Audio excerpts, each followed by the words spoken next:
Bueno, pues aquí nos vamos a situar en el punto donde surgió la civilización occidental, en un centro de referentes que están en el día con día. Fíjese, están en el mar. Ahí está un referente importantísimo en los amaneceres, en los atardeceres, hasta cuando vemos, ¿no?, el sol tras una cumbre. Está en todo el concepto que tenemos de lo que es el temperamento, el carácter obviamente humano, referentes en todas las inspiraciones, en los símbolos, en el psicoanálisis, en las constelaciones, en todas las artes. En todos lados está el legado monumental, pues, de pensamiento, mitología, filosofía, matemáticas, música, deporte, oráculos, simbología, historia, geografía, literatura. Estamos hablando de la cumbre de las artes y de la ciencia, de lo humano y del cosmos. Hablemos de Grecia. ¡Qué maravilla!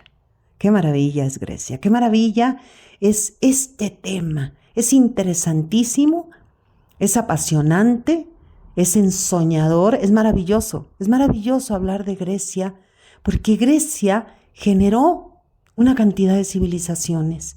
Y mire, sin duda el mundo es mundo porque los griegos nombraron casi todo. Nombraron las ciudades, los planetas, los meses, los días. Bueno, imagínense, hasta el do, re, mi. La medicina, la democracia, el teatro. Y los griegos simbólicamente crearon el mundo además.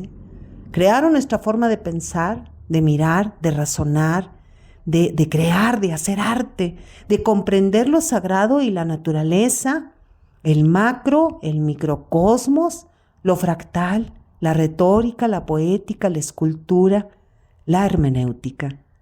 Y además, fíjese, mediante una mitología invaluable, los griegos nos legaron nuestra relación afectiva con la condición humana, porque los griegos le dieron nombre a nuestras emociones y además desarrollaron el pensamiento de Occidente.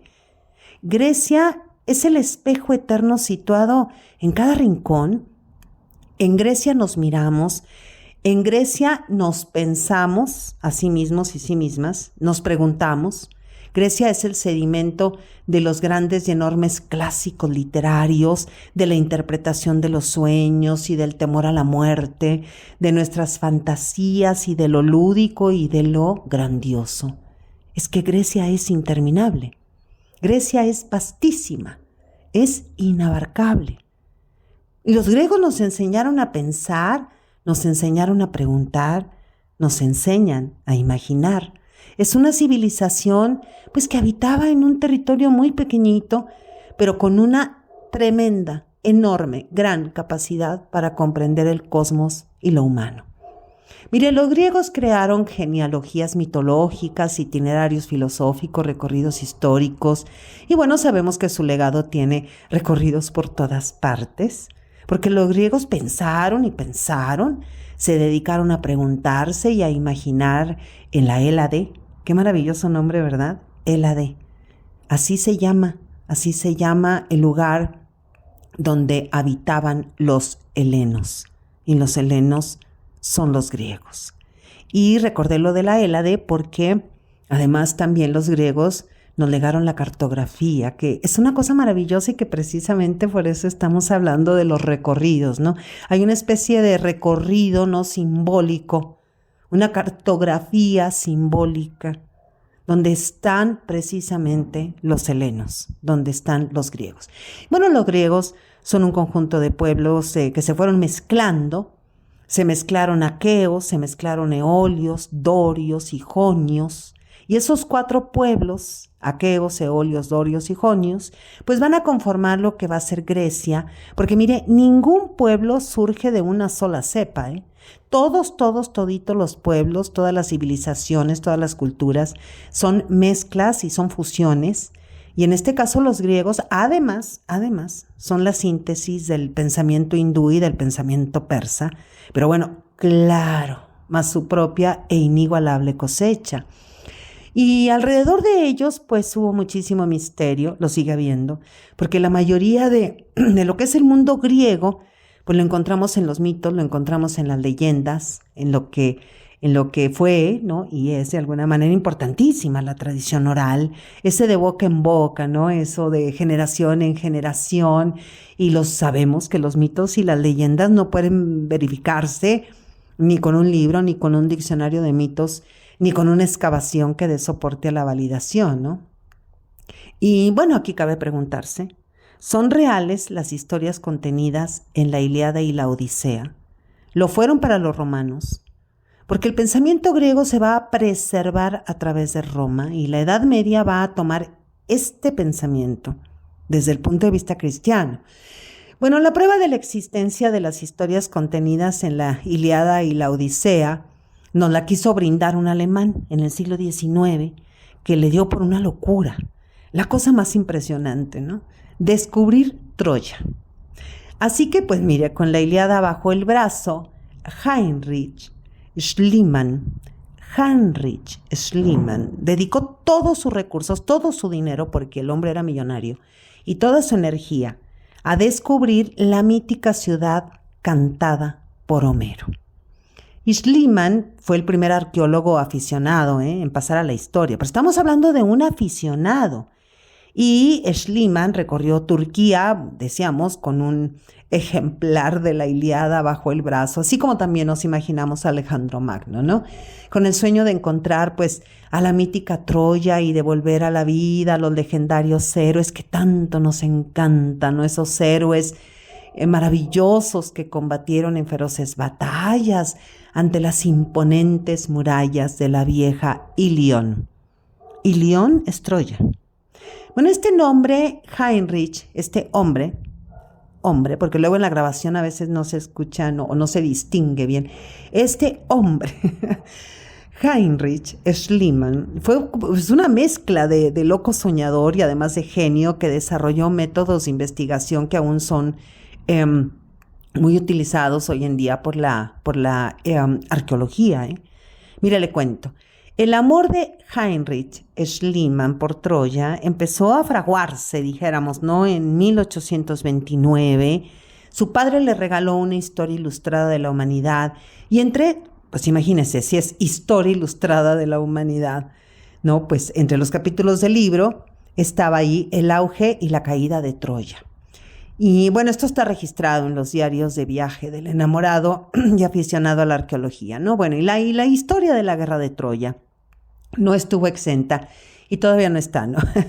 de debate entre papá Schliemann y su hijo Heinrich, pues ya que para el padre el incendio devastador que sufrió la ciudad cuando fue tomada, pues debería haber arrasado por completo, ¿no? Todo, incluyendo las murallas.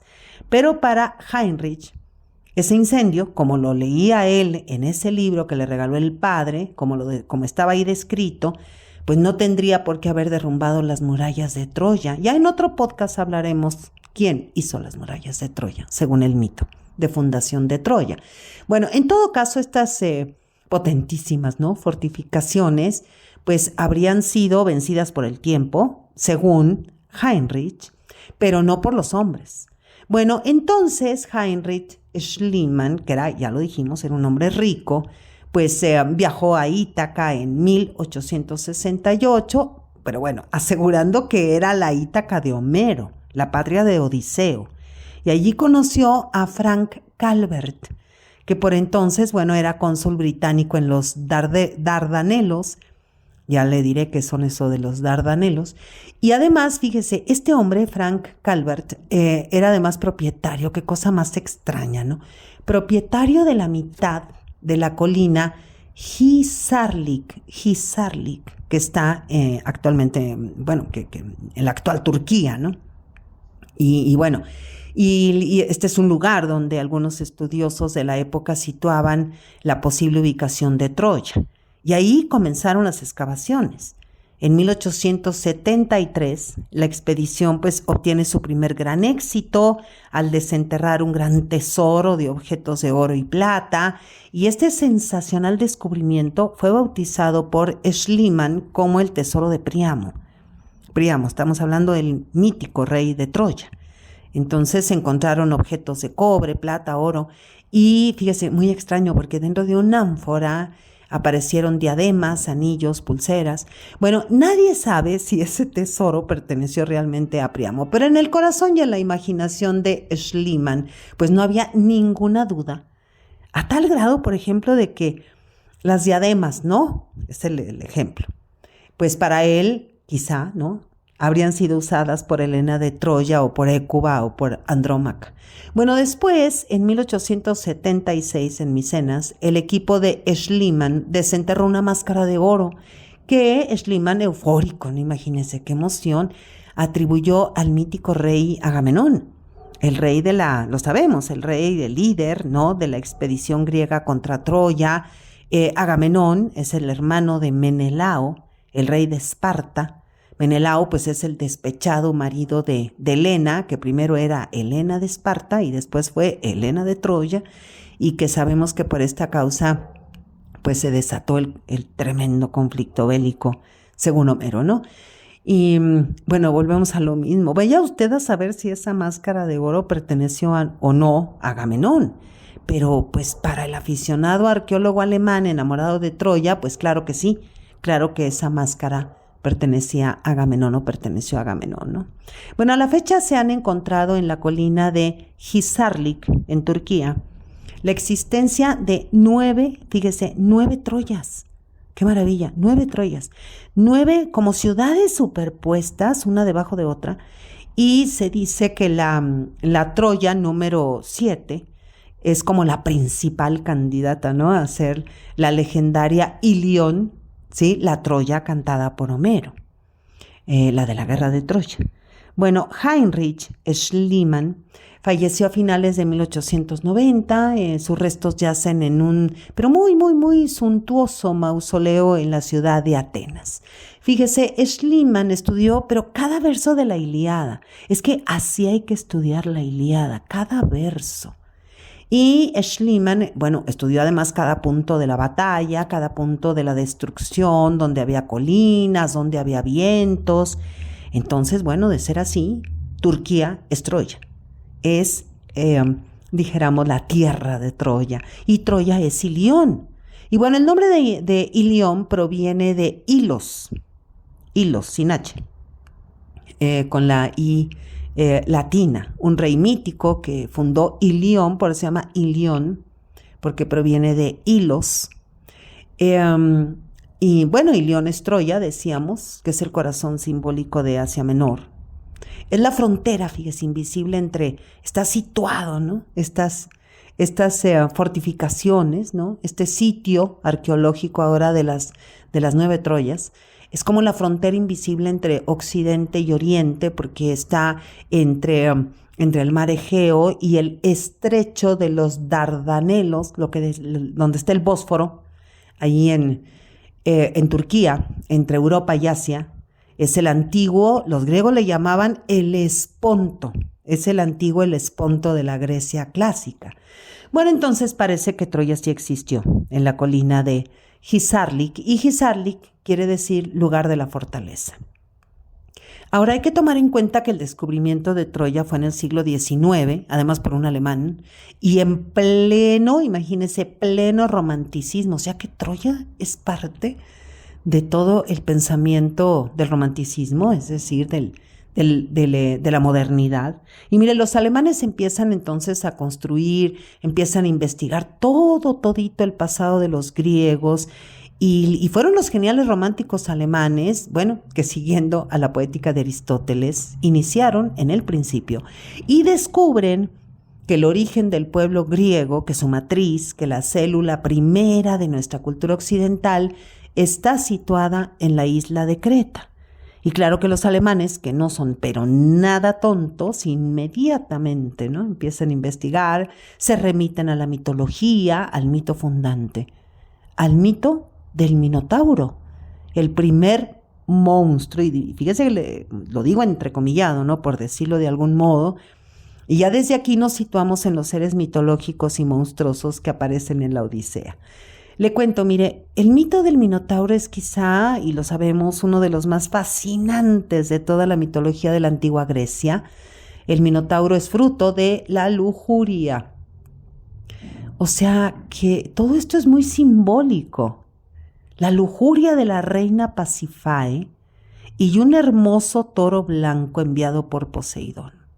Y bueno, sabemos que el destino del Minotauro estuvo siempre ligado a su encierro en un laberinto donde devoraba cada año a 14 jóvenes atenienses que eran entregados en sacrificio como pago, ¿no? Como tributo por haber perdido la guerra contra el rey Minos de Creta. Y finalmente, bueno, el monstruo solitario muere, ¿no? A manos del héroe príncipe ateniense Teseo. Pero a ver, vamos despacito y con prisa. Claro, toma en cuenta que un mito tiene varias versiones y esta es solamente una de ellas, ¿eh? Entonces se cuenta que la historia del Minotauro inicia con la figura del rey Minos, soberano de Creta, que pide ayuda a Poseidón el dios del mar. Pues, ¿qué era lo que quería Minos? Pues Minos quería acceder al trono. Y entonces le pide, ¿no?, al dios de los mares, a Poseidón, que le conceda ese deseo y claro, ¿no?, se lo concede Poseidón, pero a cambio, porque acuérdense que estamos hablando de los dioses griegos, esto no es la lámpara de Aladino, ¿no? Entonces Poseidón le pide a cambio que como agradecimiento sacrifique en su honor un hermoso toro blanco que va a emerger de la espuma del mar. Y que le cuento que cuando Minos ve la belleza de ese animal, de ese gran toro blanco, hay muchísimos cuadros de esto, usted lo puede mirar, es una cosa maravillosa, el toro blanco del mar, y además muchísima simbología que contiene, ¿no? Y entonces Minos lo mira y ve esa belleza de animal y pues quiere quedárselo, ¿no? Y entonces lo oculta. Y en lugar de ofrecer a ese maravilloso toro, a ese bellísimo ejemplar animal, pues ofrece en sacrificio pues a un toro de su propia ganadería. Y mire qué tremendo error, porque claro que el engaño no pasa desapercibido por Poseidón como cree. Así que el dios del mar se siente tan ofendido, monta en cólera y entonces planea una cruel venganza contra el rey cretense, que además pues ya era rey, porque ya le había concedido, ¿no?, ese poder. Y pues para llevar a cabo su terrible venganza, Poseidón hizo que Pasífae, o sea, la esposa del rey Minos, se enamorase desaforadamente, perdidamente, del toro blanco del mar.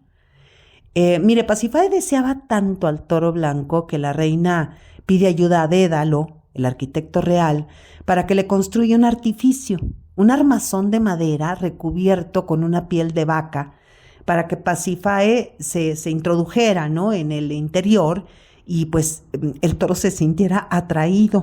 Así que el toro yació, imagínense, tuvo relaciones sexuales con la reina, creyendo que era una vaca de verdad.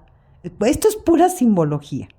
Y de esta unión contra natura, pues nace ante el horror del rey Minos, el Minotauro, una criatura mitad humana y mitad toro, pues a la que Pasífae bautizó no en el sentido cristiano, llamó, nombró, como a su abuelo paterno, Asterión.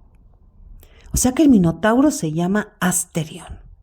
Por cierto, aquí le recomiendo leer los cuentos de Jorge Luis Borges, obviamente el titulado La casa de Asterión y Los dos reyes y los dos laberintos y tantos más, porque a Borges le fascinan los laberintos y bueno, y sin duda los minotauros.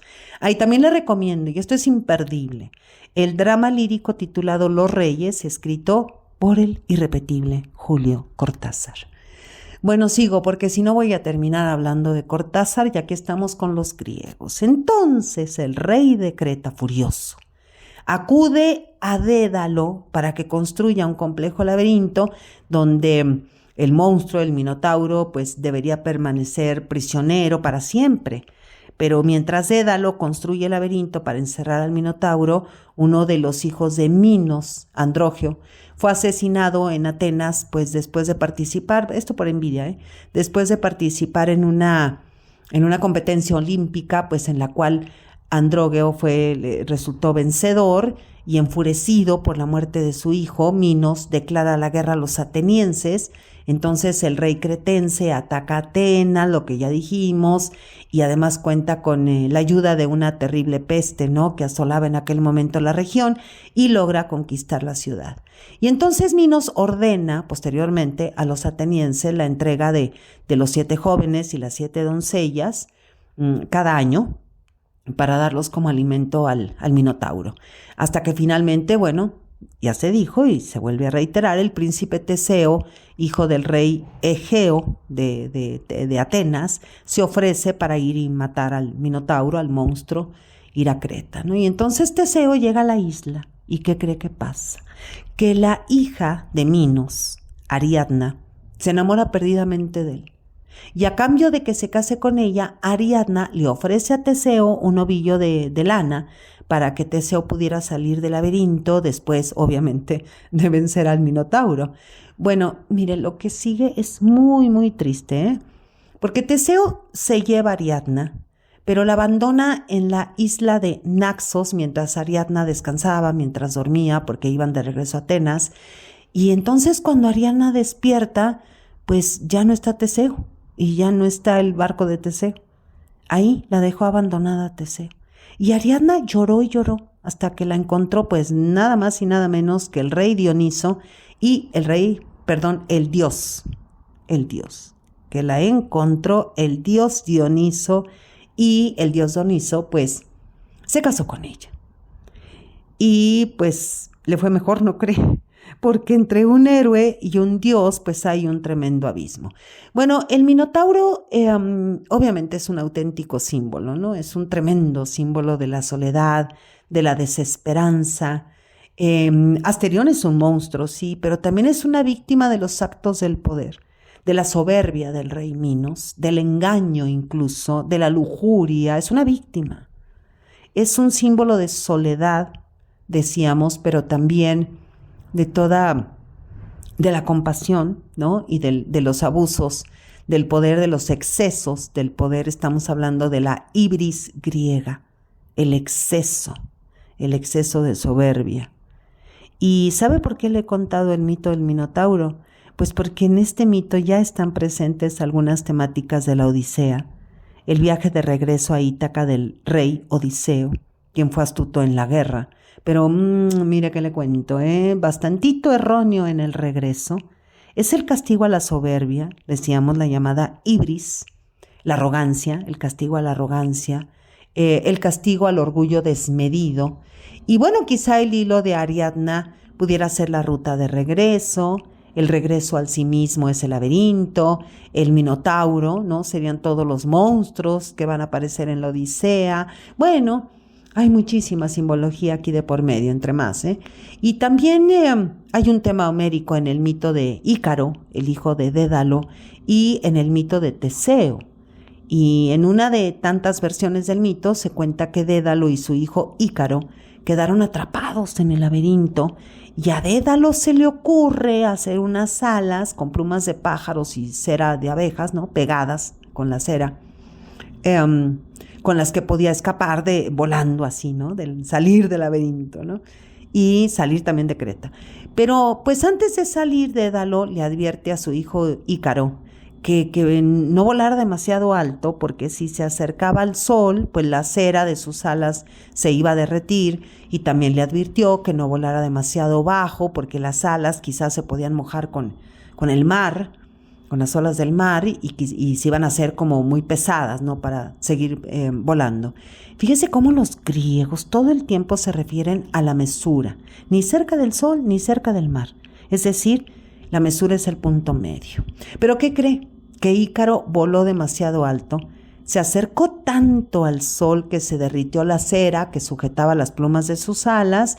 Ícaro cayó al mar y se ahogó. Y aquí clarito está que los logros nos deslumbran, los logros nos ahogan.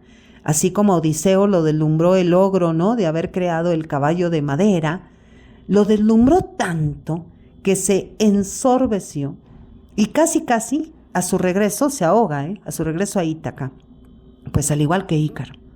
Casi Odiseo se ahoga. También Teseo será castigado por los dioses por su arrogancia.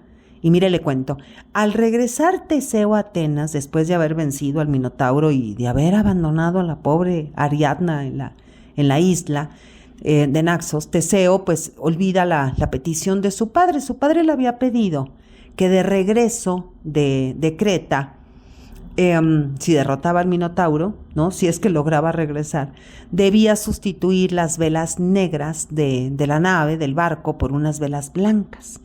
¿Pero qué cree? Que Teseo se olvidó de esto y no cambió las velas. Y entonces, cuando iba llegando a Atenas, obviamente, pues alcanzaron a ver la nave, ¿no? La embarcación, y vieron que el barco venía con las velas negras.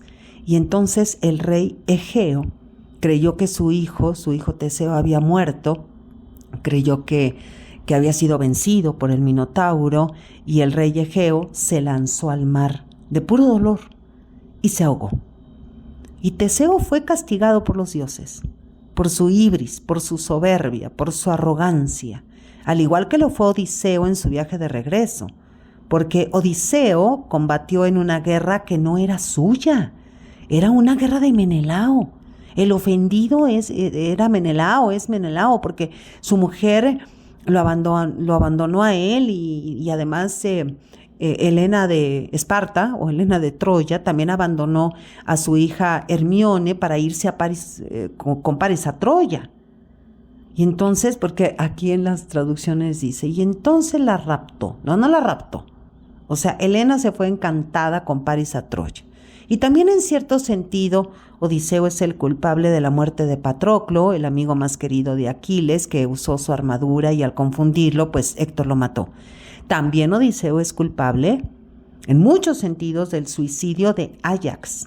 Mire, Áyax se suicida por una profunda humillación y vergüenza, tras perder la armadura de Aquiles, porque bueno, imagínense que era como una ofrenda, ¿no? Tremenda, tener después de que matan a Aquiles, ¿no? De que muere Aquiles, la armadura. Y obviamente pues se la dan la obtiene Odiseo, ¿no? Además, Odiseo es castigado también por combatir solo para lograr la inmortalidad. A eso fue a Troya, a lograr la inmortalidad de la gloria.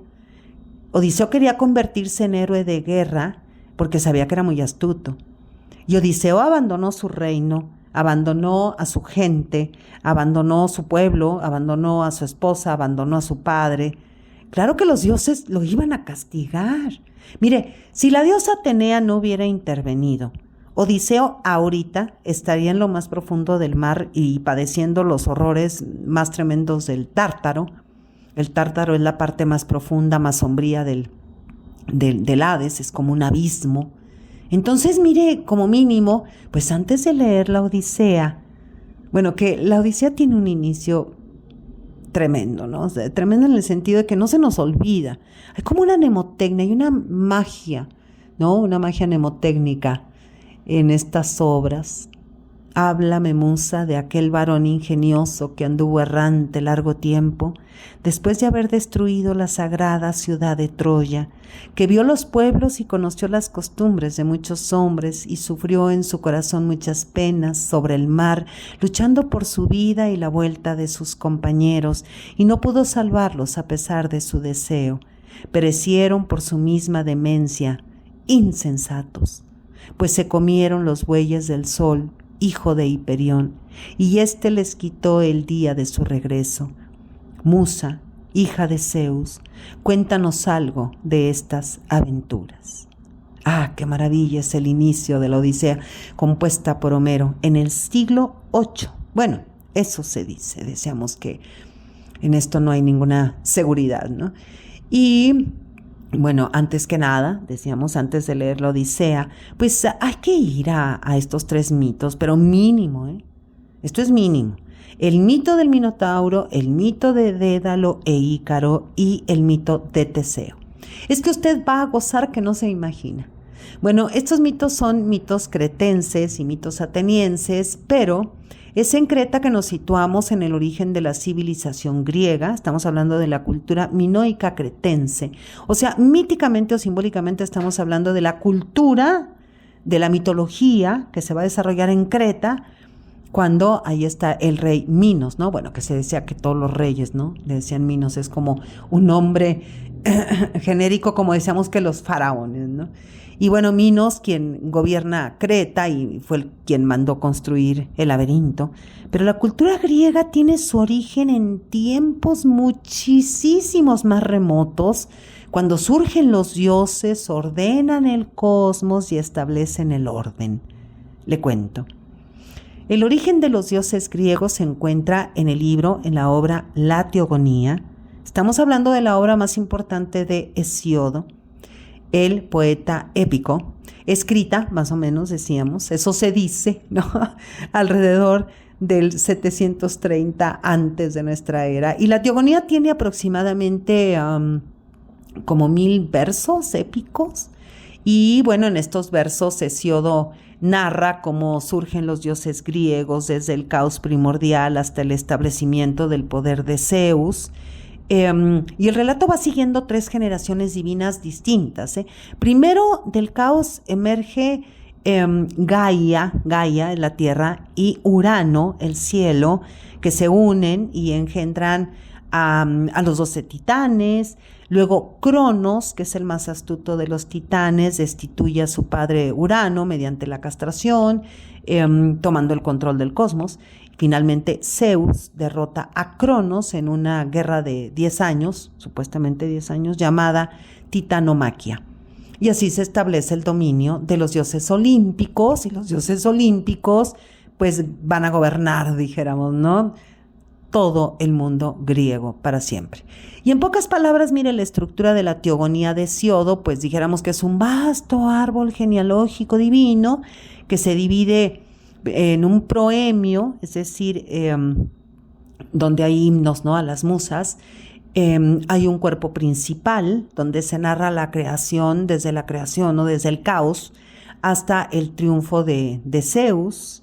Y hay una especie como de estructura, ¿no?, central, que se llama el mito de la sucesión, es decir, Urano, Cronos, Zeus, y ahí se van intercalando genealogías de dioses primordiales como Gea, el Tártaro, Eros, la energía del cosmos, lo que hace que el cosmos se mueva. Están los titanes, los cíclopes, los hecatónquiros, y culminan, bueno, con la consolidación, decíamos, del poder olímpico de Zeus y el establecimiento del orden. Pero aquí lo crucial para entender la teogonía es su significado muy, muy profundo, porque la teogonía representa la transición del caos al orden, de la brutalidad a la civilización. Además, mire, cada generación pues es muchísimo más sofisticada que la anterior, y todo esto se lo cuento porque en la Odisea aparecen varios dioses. Atenea, la diosa de la sabiduría, es la protectora de Odiseo y de su hijo Telémaco. Poseidón, el dios del mar, es el antagonista principal, él es el causante de las desgracias, ¿no?, en el mar que sufre Odiseo. Además hay otros dioses relevantes como Zeus, el rey del Olimpo y mediador en la Odisea, Hermes, el mensajero de los dioses, Calipso y Circe, que las ninfas, ¿no?, que retienen a Odiseo, Helios, dios del sol, cuyos rebaños son un punto, pero muy, muy clave. De esto ya hablaremos también en otro podcast, tiene que ver con la fundación de Troya. Y hay otros dioses mencionados como Afrodita, la diosa del amor y la belleza, Apolo, el dios de la razón, Ares, el dios de la guerra, Hera, la diosa de la fidelidad, la esposa de Zeus, Dioniso, el dios de la vid y del éxtasis de las pasiones. Y la maravilla, que no se nos olvide, la maravilla terrible de las sirenas, Bueno, entre muchísimo más, ¿no? Y mire, hay un mito que subyace en la Odisea, que es el mito del tiempo. Porque la guerra de Troya duró 10 años. 10 años estuvo Odiseo luchando en Troya, y cuando termina la guerra, pues Odiseo tarda 10 años en regresar a Ítaca. Es decir, que Odiseo estuvo ausente de Ítaca, estuvo lejos de su esposa Penélope, de su hijo Telémaco, de su padre Laertes, lejos de su pueblo, de sus súbditos, por 20 años.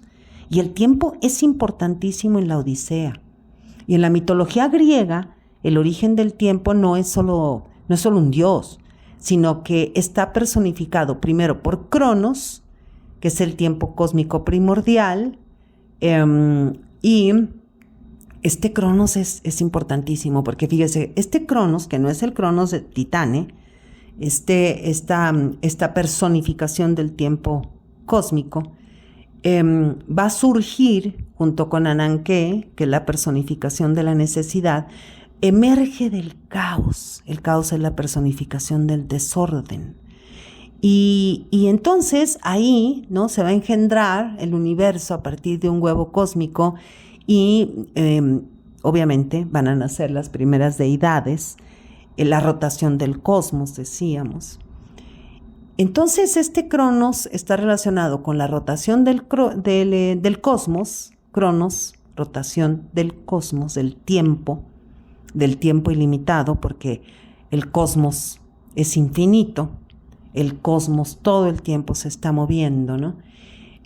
Y por otro lado está Cronos, el titán, que es el dios que devoraba a sus hijos y que representa el tiempo que nos consume, el tiempo que consume las edades, pero también hay otra representación del tiempo que es Kairos, que es el dios del momento oportuno, que es la calidad del tiempo, es el instante decisivo.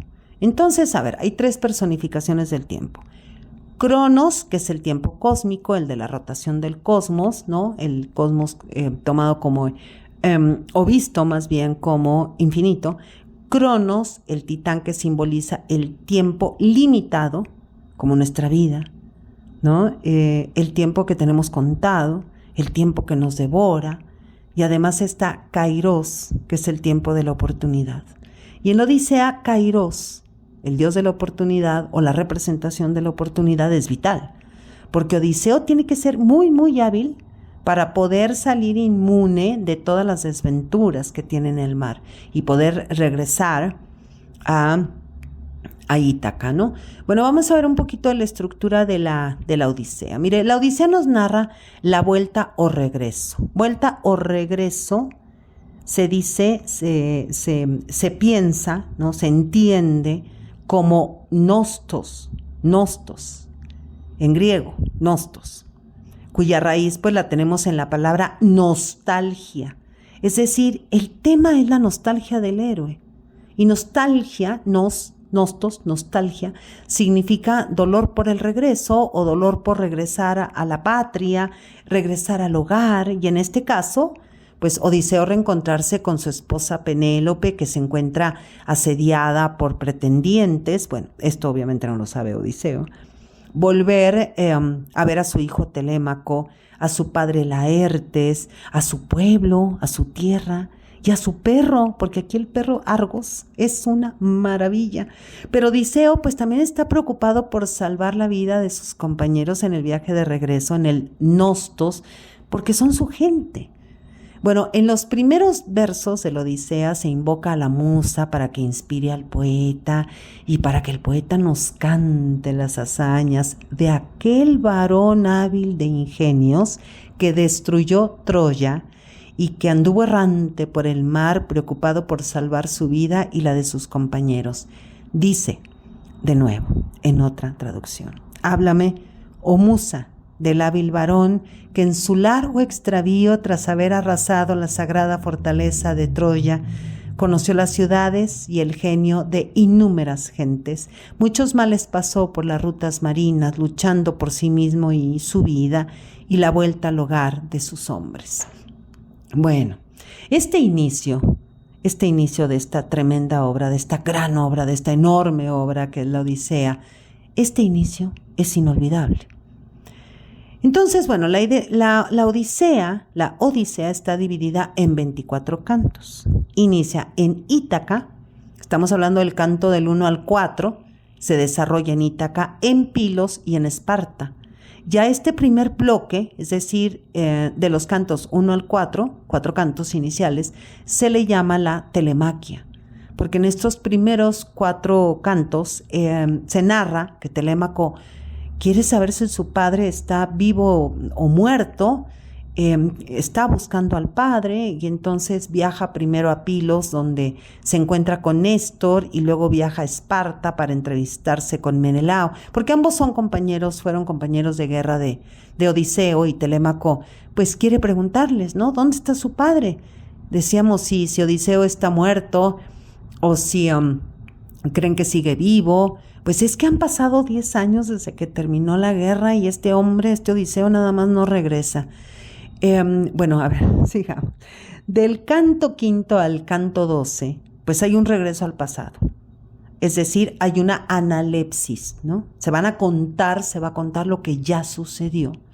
Y es cuando en la isla de Esqueria, en el palacio del rey Alcinoo, Odiseo narra sus desventuras, su encuentro con los círcones, los lotófagos, los cíclopes, Eolo, los lestrigones, Circe, los cimerios, su descenso al Hades, su encuentro también, ¿no?, con las terribles sirenas, con Escila y Caribdis, su estancia en la isla de Helios, nos va a narrar acerca de Calipso, y todo esto es terrible. Y después en el canto del 13 al 24, acuérdense que son 3 partes, 24 cantos divididos en 3 partes. Y del canto 13, que es el último bloque, del canto 13 al canto 24 se le llama la venganza en Ítaca. Y ahí se va a narrar que llega Odiseo a Ítaca, va a preparar la venganza contra los pretendientes de Penélope. Telémaco regresa a Ítaca y va a reconocer a su padre. Este encuentro es una cosa bellísima para que usted la lea. Bueno, también leemos acerca del certamen del arco, de cómo vence, ¿no? Vemos también la matanza, cuando Penélope también reconoce a Odiseo, el pacto con los familiares de los pretendientes muertos, pero mire que aquí no hay spoiler, porque todo el mundo sabe de qué trata la Odisea, aunque no la haya leído. Ahora, mire, los elementos literarios de la Odisea son importantísimos, porque hay que reconocer también los elementos, ¿no? ¿Qué queremos decir con eso de género de la poesía épica? ¿Qué es eso de la poesía épica? La figura del aedo, la invocación a las musas, la mitología, la narrativa. No me refiero al género de la narrativa, sino a cómo se van contando los hechos, ¿no? Los antagonistas de Odiseo, Poseidón, los pretendientes de su esposa Penélope, los 3 conflictos, ¿no?